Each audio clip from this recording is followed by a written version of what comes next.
Hello everyone, welcome back to my YouTube channel. This is me, Angela, and welcome to my YouTube. So ngayon nga, ituturuan ko kayo ano to bes, gansilyo. Marami akong yarn kasi binili namin sa Lamart.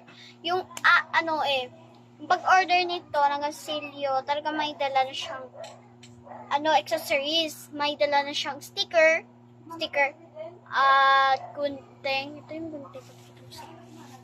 Nag-isa na, be. Hindi ko alam bakit.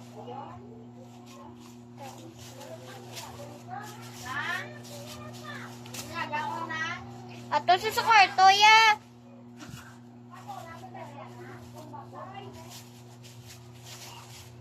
Ito, may kasama na siyang gunting. Kasama na siyang gunting. Asan yung gunting, be?